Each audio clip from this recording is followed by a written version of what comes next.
et ils sont moins liés au noyau, donc ils sont plus facilement déplaçables, donc plus elle est polarisable, puisqu'on a Z de fluor égale à 9, chlore 17 et le Z de brome égale 35. Donc, on a la polarisabilité de GeF4 inférieure à la polarisabilité de GeCl4 inférieure à la polarisabilité de GeBr4. C'est à cause de Z de chaque élément. Plus Z augmente, et si on a le Z de brome, plus la polarisabilité augmente car ces trois molécules partagent le même élément central qui est le germanium. Ils se diffèrent que par les atomes périphériques. Donc, on vient de comparer les Z, les numéros atomiques, ou bien le nombre des électrons des atomes périphériques.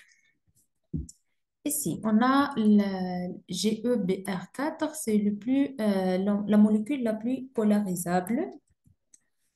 Juste, on a examiné la polarisabilité. Revenons maintenant vers la polarité. On examine la polarité pour expliquer, bien sûr, n'oubliez pas notre question de base, pour expliquer l'état physique euh, de chaque molécule en relation avec euh,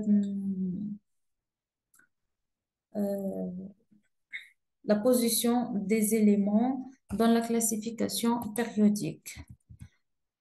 Donc, concernant la polarité, ici, ces trois molécules sont des molécules de type AX4.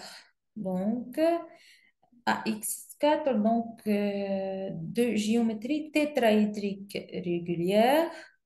Donc, ici, vous savez très bien à votre niveau que la polarité d'une molécule dépend de la géométrie de la molécule. Donc, la géométrie de la molécule. Ici, on a une géométrie tétraédrique régulière. Donc, on va examiner le vecteur somme des moments dipolaires de la géométrie tétraédrique. Comme montre ce schéma, c'est un tétraèdre. Ici, voilà le centre et voilà les vecteurs moments dipolaires. Donc, on a U1, U2, U3, U4. On va faire la somme de ces vecteurs moments dipolaires. On va examiner la somme. Pour que cette molécule soit polaire, il faut que le vecteur résultant soit et que la vecteur résultante soit différente de 0. Donc ici, tant que c'est une molécule tétraédrique symétrique, c'est-à-dire ici l'atome central c'est le germanium dans les trois cas et les atomes périphériques donc sont les mêmes. Donc dans les trois cas, on a des tétraèdres symétriques. Donc ici pour le GeF4, donc entouré par 4 fluor, GeCl4 entouré par 4 Cl, 4 chlore, et de même pour le GeBr4. Donc ce sont des tétraèdres réguliers symétriques. Donc, la polarité, ça va être ici pour examiner la vecteur somme des moments dipolaires. On va effectuer la somme ici, comme vous voyez ici. Donc, la somme de ces deux vecteurs U1 plus U4, c'est U14. Et la somme de ces deux vecteurs U2 plus mu2, pardon, plus mu3, c'est mu2 3. Et la somme de ces deux vecteurs donc, est nulle, car ce sont deux vecteurs opposés. Donc, ici, mu total égale à 0, la vecteur somme des moments dipolaires est nulle. Ici, c'est un exemple dans le cas général pour une molécule tétraédrique symétrique De même ici, car on a nos trois molécules sont symétriques. Donc ici, la polarité est nulle. Ce sont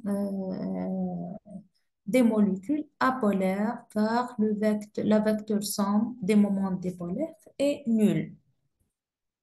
Donc ici, c'est la géométrie de la molécule qui gouverne la polarité de la molécule.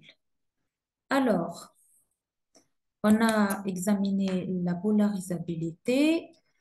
Donc, on a classé ces trois molécules selon leur polarisabilité. On a examiné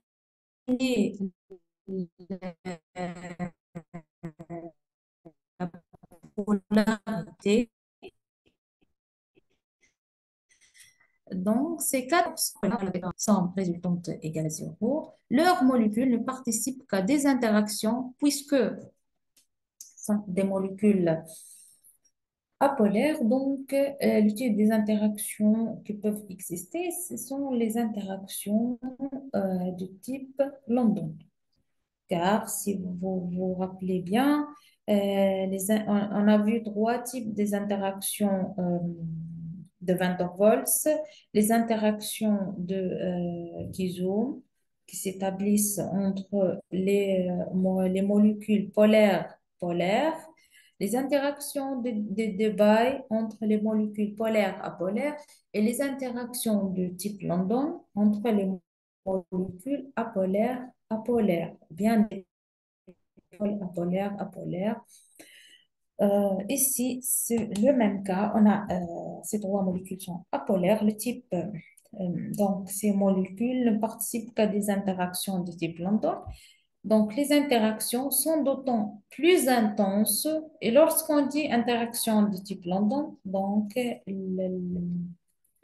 le facteur influençant ce type d'interaction, c'est la polarisabilité.